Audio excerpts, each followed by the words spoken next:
The promise of 20 minutes. Every evening at 6 o'clock p.m., no matter where she was, Amara would sit down at her piano, set timer for 20 minutes, and begin to play. It had started as a quiet vow she made to herself after her 29th birthday.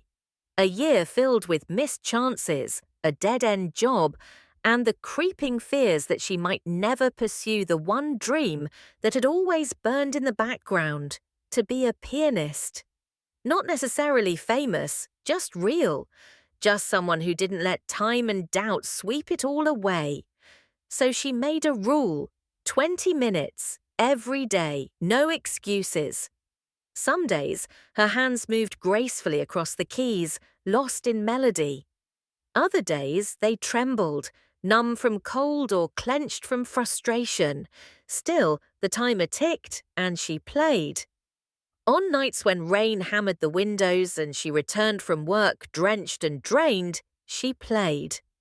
On the day her boyfriend packed his things and left without a word, she played, eyes full of tears, hands shaky but steady on the piano. When her father passed and she could barely breathe through the grief, she sat in black clothes after the funeral and pressed the first key softly as the timer began. She never missed a day. Her neighbors came to know the sound of her 6 p.m. playing.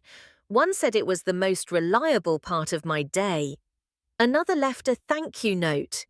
Your music makes the building feel alive. Still, 6 years passed. She wasn't a star. She wasn't even on YouTube. She had a child now, a bright-eyed little girl named Lena, who often sat at her feet during practice, colouring in quiet, watching her mother's hands like they held magic. One evening, Amara finished a simple Chopin prelude as the timer buzzed. She turned to tidy up when Lena asked, "Mama, how come you always play even when you're tired or sad?" Amara paused. She sat down beside her daughter, brushed a strand of hair from her face and smiled, not grandly, but with a kind of steady peace. "Because I promised myself I would, and keeping that promise makes me strong, even when the world isn't." Lena didn't say anything right away. She just leaned her head on her mother's shoulder. And the next day, when the timer began at 6 o'clock p.m., 2 pairs of hands played the opening notes.